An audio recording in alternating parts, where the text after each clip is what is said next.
Hello friends and dear students, स्वागत है आप सबका एक बार फिर से आपके अपने चैनल फार्मेसी जोन में। मैं हूं आशुतोष शुक्ला और दोस्तों हम लोग पढ़ रहे हैं subject human anatomy and physiology के टॉपिक टिश्यू को। और टिश्यूज में हमने लास्ट वीडियो में पढ़ा था टिश्यू के बारे में कि ये टिश्यूज क्या होते हैं, कितने टाइप के होते हैं। तो मेनली टिश्यूज 4 टाइप के होते हैं, जो कि होते हैं epithelial tissues, connective tissues, muscle tissues and nervous tissues. तो उसी में आज हम लोग पढ़ेंगे एपिथेलियल टिश्यूज के बारे में। बाकी के जो 3 टिश्यूज हैं उनके बारे में भी अलग से हम एक लेक्चर्स में पढ़ेंगे। तो आइए शुरू करते हैं आज का अपना टॉपिक एपिथेलियल टिश्यू। आज के इस वीडियो में हम लोग इस लेक्चर में जानेंगे कि एपिथेलियल टिश्यूज क्या होते हैं, कितने टाइप्स के होते हैं, कैसे काम करते हैं, कहाँ पे पाए जाते हैं, क्या इनका शेप होता है, और मीन्स की कंप्लीट इंफॉर्मेशन आपको मिलेगी आज के इस लेक्चर में अबाउट एपिथेलियल टिश्यू। तो आइए शुरू करते हैं। शुरू करने से पहले अगर अभी तक आपने चैनल को सब्सक्राइब नहीं किया है तो जल्द से जल्द चैनल को सब्सक्राइब कर लें। तो दोस्तों जो एपिथेलियल टिश्यूज होते हैं, ये एपिथेलियल टिश्यूज हमारे ये एक तरीके के क्या होते हैं, ये बॉडी की, जैसे हमने पढ़ा था, तो ये हमें बॉडी की कवरिंग देते हैं। जो हमारी बॉडी कवरिंग है, कवरिंग ऑफ बॉडी, वो मिलती है एपिथेलियल टिश्यूज के द्वारा। और एपिथेलियल टिश्यूज जो होते हैं ये जिन सेल से बने होते हैं, इनको ये एपिथेलियल टिश्यूज आपस में बहुत ही क्लोजली पैक्ड होते हैं। ये आपस में एक दूसरे से बहुत ही क्लोजली पैक्ड होते हैं और इनके बीच में ये जैसे इस तरीके से मान लीजिए सेल का स्ट्रक्चर है, तो ये एक दूसरे से इतने ज्यादा टाइटली क्लोजली पैक्ड होंगे कि इनके बीच में कोई इंटरसेलुलर स्पेस नहीं पाया जाता है। कोई भी इंटरसेलुलर स्पेस एपिथेलियल सेल्स के बीच में नहीं पाया जाता है। इसी वजह से जो इंटरसेलुलर स्पेस न होने की वजह से इंटरसेलुलर सब्सटेंस, जिसे कि हम कहते हैं मैट्रिक्स, ये भी बहुत ही कम यानी बहुत ही मिनिमल अमाउंट में इंट्रासेलुलर सब्सटेंस यानी कि मैट्रिक्स एपिथेलियल सेल्स के बीच में पाया जाता है। और ये जो एपिथेलियल सेल्स हैं आपकी, तो हमने पहले यहाँ पे देखा कि जो एपिथेलियल सेल्स होती हैं ये एक दूसरे से बहुत ही क्लोजली पैक्ड होती हैं और ये इनके बीच में इंटरसेलुलर स्पेस नहीं होता है। और these intracellular cells are lies on basement membrane. एक बेसमेंट मेम्ब्रेन होती है जिनके ऊपर ये इंटरसेलुलर सेल लाई करती हैं, मतलब जिसपे ये टिकी रहती हैं उसे क्या कहा जाता है, बेसमेंट मेम्ब्रेन। सो बेसमेंट मेम्ब्रेन। तो these epithelial cells or epithelial tissues are lies on basement membrane. तो इनके स्ट्रक्चर के बारे में हमने क्या समझा कि ये एक दूसरे से बहुत ही क्लोजली पैक्ड होते हैं और due to close packing, very close packing, इनके बीच में कोई इंट्रासेलुलर स्पेस नहीं पाया जाता है। और इंट्रासेलुलर स्पेस की न होने की वजह से जो इंट्रासेलुलर सब्सटेंस है मैट्रिक्स, वो बहुत ही मिनिमल, बहुत ही कम होता है। और ये जो हमारी जो एपिथेलियल टिश्यू या एपिथेलियल जो सेल्स हैं ये लाई करती हैं कहाँ पे, इसके ऊपर, बेसमेंट मेम्ब्रेन के ऊपर। और इसका जो स्ट्रक्चर बनता है वो कुछ इस तरीके से, फिर इसका स्ट्रक्चर बनता है हमारा, ये हो गई इसकी बेसमेंट मेम्ब्रेन और फिर ये इस तरीके का यहाँ पे स्ट्रक्चर बनता जाएगा। तो ये है, ये आपकी हो गई एपिथेलियल सेल्स, ये एपिथेलियल सेल्स हो गई। और ये जो स्ट्रक्चर है हमारा ये हो गया क्या, बेसमेंट मेम्ब्रेन जिसे कि हम कह रहे हैं। और इन्हीं सेल्स के अंदर भरा रहता है इंट्रासेलुलर स्पेस, जो इंटरसेलुलर फ्लूइड, जो साइटोप्लाज्म जिसे कहते हैं, जो सेल के अंदर फ्लूइड पाया जाता है उसे क्या कहते हैं, साइटोप्लाज्म। तो हमने इनका स्ट्रक्चर के बारे में देखा। अब हम देखते हैं इन एपिथेलियल सेल्स की लोकेशन के बारे में कि ये कहाँ पे पाई जाती हैं। तो सबसे पहले जो ये लोकेटेड होती है, ये जो ग्रुप ऑफ टिश्यूज होते हैं, ये covering of the body, body को जो कवरिंग देते हैं जो टिश्यूज, वो किसके बने हुए होते हैं, एपिथेलियल सेल। यानी जो हमारी बॉडी को कवरिंग दे रहा है कौन सा ऑर्गन, स्किन, और स्किन किसका बना होता है, एपिथेलियल सेल्स या एपिथेलियल टिश्यूज का। और लाइनिंग कैविटीज पे ये पाए जाते हैं। लाइनिंग कैविटीज जैसे कि कोई स्ट्रक्चर है, उसकी जो लाइनिंग स्ट्रक्चर है वहां पे पाए जाएंगे।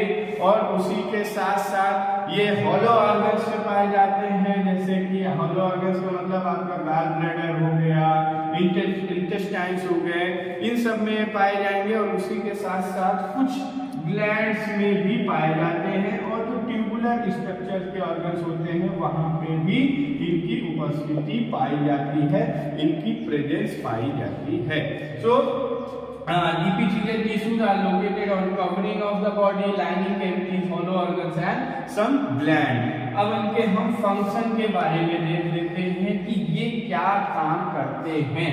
फंक्शन तो सबसे पहला और जो इम्पोर्टेंट फंक्शन है, अब इसको अपने से ही पता कर सकते हैं कि जैसे कि पहले जो एपिथेलियल टिश्यूज हैं, एपिथेलियल जो सेल्स हैं, ये कहाँ पे पाई जा रही है, कवरिंग ऑफ द बॉडी यानी स्किन पे। और स्किन हमारी क्या काम करती है, केवल अगर हम स्किन से ही समझें तो हम इसके फंक्शन को पता कर सकते हैं। पहला स्किन क्या देता है, हमें प्रोटेक्शन देता है, तो वही एपिथेलियल टिश्यूज क्या करेंगे, ये प्रोटेक्ट करने का काम करते हैं। दूसरा, अगर हमको कुछ एब्जॉर्प्शन जो होता है वो भी स्किन के थ्रू हो जाता है, तो ये एब्जॉर्प्शन में भी हेल्प करते हैं। और उसी के साथ साथ जैसे हमारी जो स्किन है, यहाँ से क्या कुछ स्वीट्स वगैरह सिक्रीट होते हैं, कुछ फ्लूइड सिक्रीट होता है, तो सिक्रीशन में भी इसका रोल होता है।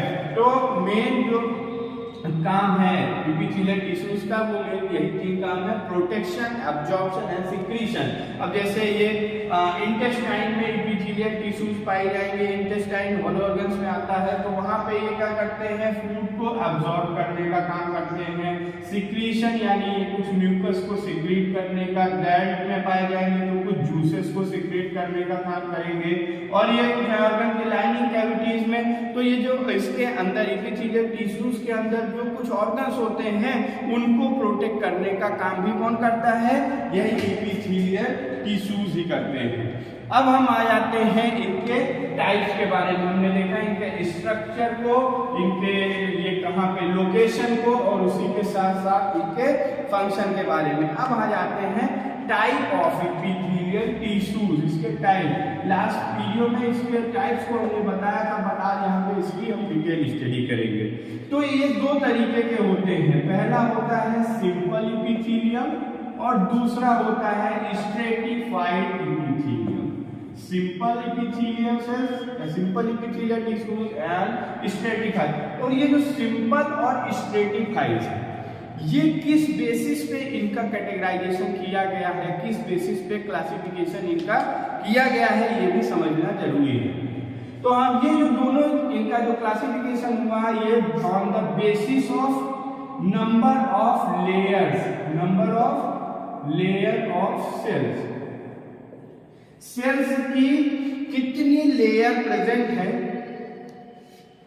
उनके बेसिस पे हम इसको एपिथेलियल टिश्यूज को क्लासिफाई करते हैं। तो जो सिंपल है, इसके नाम से ही पता चल रहा है कि सिंपल एपिथेलियल टिश्यूज में सिंगल लेयर ऑफ सेल की पाई जाती है, सिंगल लेयर ऑफ सेल। और स्ट्रेटिफाइड में several number of cells layer are present, several number of cell layers. यानी अभी हम इतना समझे कि एपिथेलियल टिश्यूज को ये सेल की लेयर के नंबर के बेसिस पे कैटेगराइज किया गया। तो इनको दो भागों में डिवाइड किया गया, पहला सिंपल और स्ट्रेटिफाइड। सिंपल में पाई जाती है एक केवल सेल की एक लेयर, स्ट्रेटिफाइड में कई सारी लेयर्स पाई जाएंगी। तो सबसे पहले हम शुरू करते हैं सिंपल लेयर के बारे में। तो ये जो सिंपल लेयर होती है, ये इसमें एक ही स्ट्रक्चर, एक ही लेयर पाई जाती है। और ये इसका एक लेयर सिंगल लेयर होती है, और ये जनरली पाई जाती है एब्जॉर्प्टिव, जहां पे एब्जॉर्प्शन होता है, जिन ऑर्गन्स में एब्जॉर्प्शन होता है, जैसे लिमिटरी कैनाल, इंटेस्टाइन्स में एब्जॉर्प्शन होता है, तो एब्जॉर्प्टिव सरफेसेस पे और वहीं पे सिक्रीटिव सरफेसेस पे, जहां पे एब्जॉर्प्शन और सिक्रीशन होता है, वहां पे ये सिंपल एंडोथेलियल सेल्स पाई जाती हैं।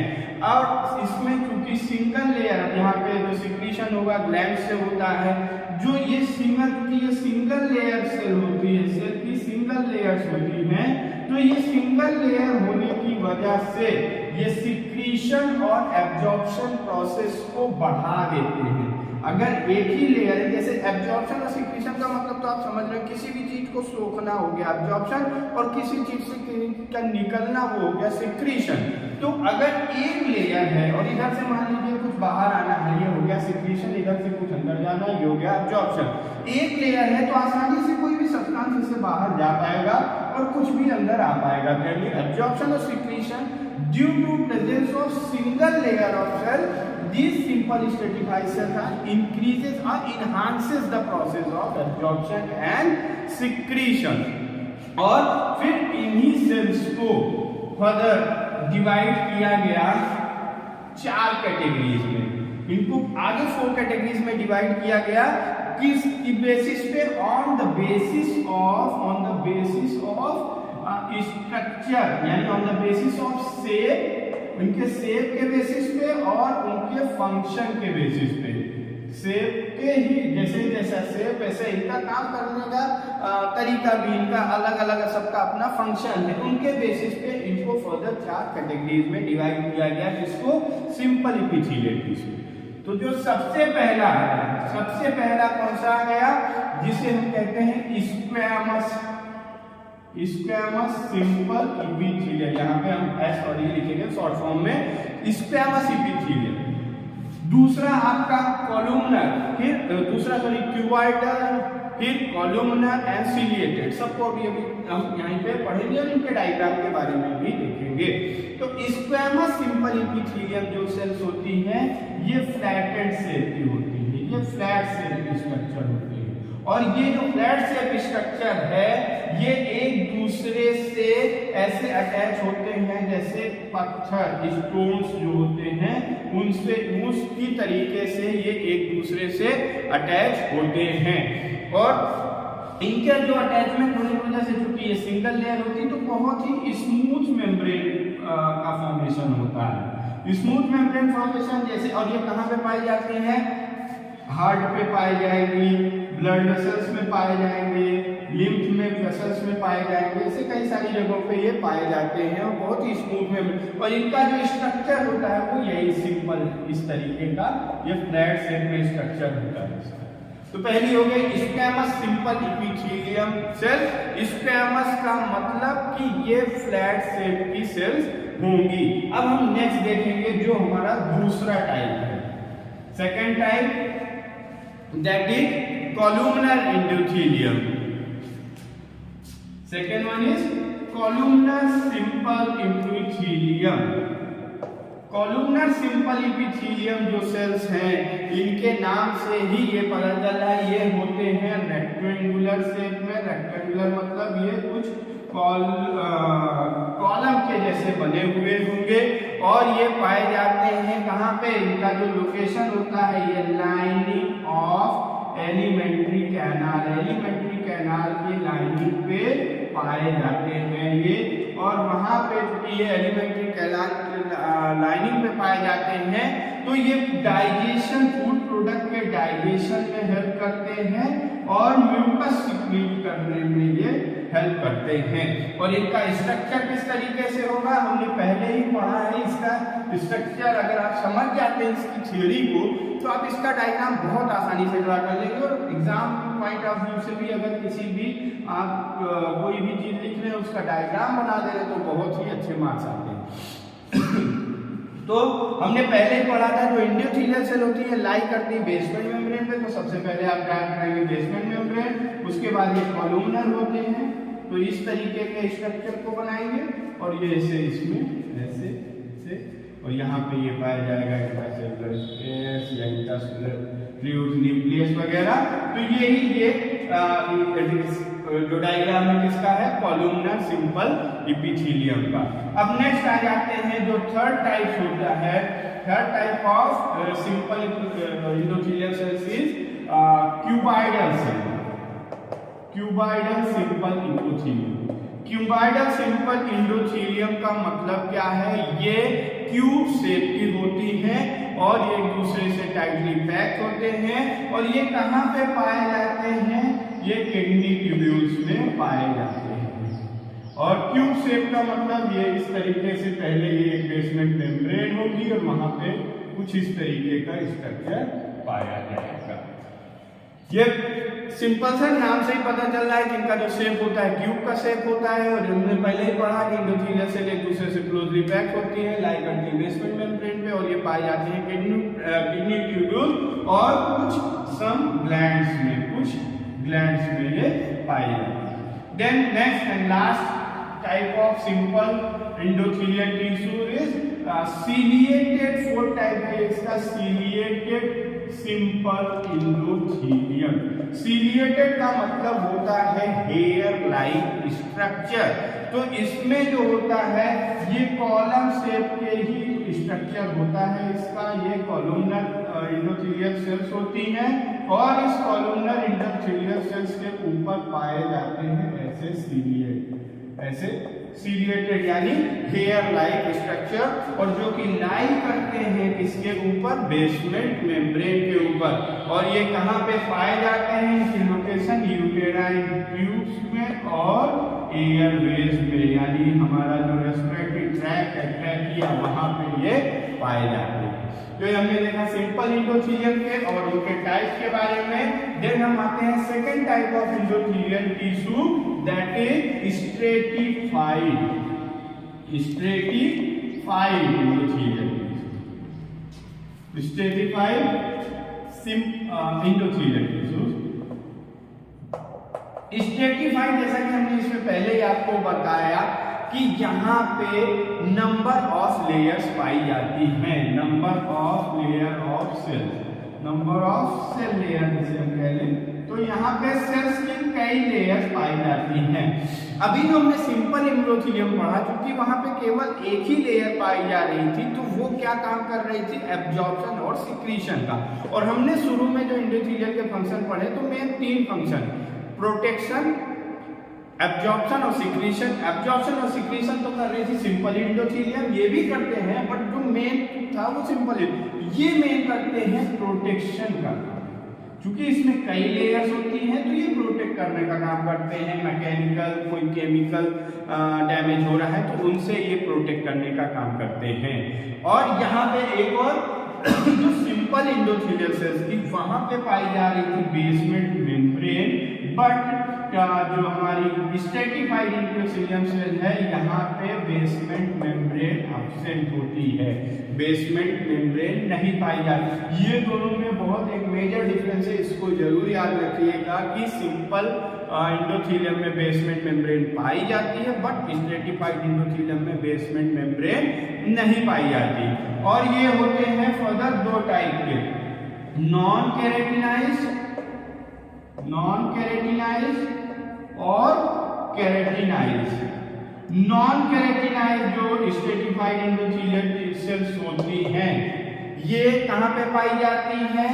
जो हमारे यहाँ पे हमारे जो ड्राई ऑर्गन्स है, जो ये वेट सरफेसेस पे पाए जाते हैं। वेट सरफेसेस पे जैसे कि हमारी कंजक्टिवा पे पाए जाएंगे, फेरिंग्स में पाए जाएंगे, ईसोफेगस में, वेजाइना में, इन सभी की लाइनिंग्स पे पाए जाते हैं नॉन केराटिनाइड। और ड्राई सरफेसेस पे पाए जाती हैं कौन सी? Keratinized tissues. ड्राई सरफेसेस मतलब जैसे हमारा नेल्स हो गया, स्किन हो गई, हेयर हो गए, यहाँ पे पाए जाएंगे हमारे कौन से? केराटिनाइड। अब इसका जो स्ट्रक्चर होता है वो कुछ इस तरीके का, पहले ये होते हैं फ्लैट शेप के, फिर ये कॉलमनर में, पहले ये ऐसे कॉलमनर, फिर ये कॉलमनर, फिर ऐसे कॉलमनर, और धीरे धीरे ये किस तरीके के फ्लैट शेप के हो जाते हैं ऐसे। इसका डायग्राम प्रॉपर आपको नोट्स में मिल जाएगा। और लास्ट टाइप की सेल होती है stratified transitional stratified cell. Last इसका टाइप है मतलब स्ट्रेटिफाइड सेल हमारी जो होगी वो दो तरीके की होती है। एक लास्ट इसका जो है ट्रांजिशनल इपिथेलियम सेल जो कि पियर शेप होता है, इसका स्ट्रक्चर पियर शेप स्ट्रक्चर होता है इसका। ओके, पियर शेप स्ट्रक्चर जो कि कहां पे पाई जाती है, found in the lining of urinary bladder, urinary bladder के लाइनिंग पे पाई जाती है। और यही यूरिनरी ब्लैडर का जो उसका साइज जो पड़ता है, जो वो स्प्रेड करता है, स्ट्रेच करता है, उसमें भी इसी की ट्रांजिशनल स्ट्रेटिफाइड एंडोथेलियम सेल्स की वजह से। तो जो स्ट्रेटिफाइड सेल है ये दो टाइप की होती है। पहला सिंपल स्ट्रेटिफाइड एंडोथेलियम जिसमें कि ये दो सेल्स आएंगी, नॉन केराटिनाइज और केराटिनाइज, और एक होती है ट्रांजिशनल। तो गाइस ये था आपका एंडोथेलियल टिश्यूज के और उनके टाइप्स के बारे में। आई होप कि आपको ये टॉपिक समझ में आया होगा। इस टॉपिक से रिलेटेड कोई भी क्वेरी हो कमेंट बॉक्स में ड्रॉप कर सकते हैं। टॉपिक के पीडीएफ नोट का डिस्क्रिप्शन बॉक्स में दिए हुए लिंक से डाउनलोड कर सकते हैं और साथ ही साथ हमारे टेलीग्राम और व्हाट्सएप ग्रुप से जुड़ के आप रेगुलर अपडेट भी पा सकते हैं। Thank you.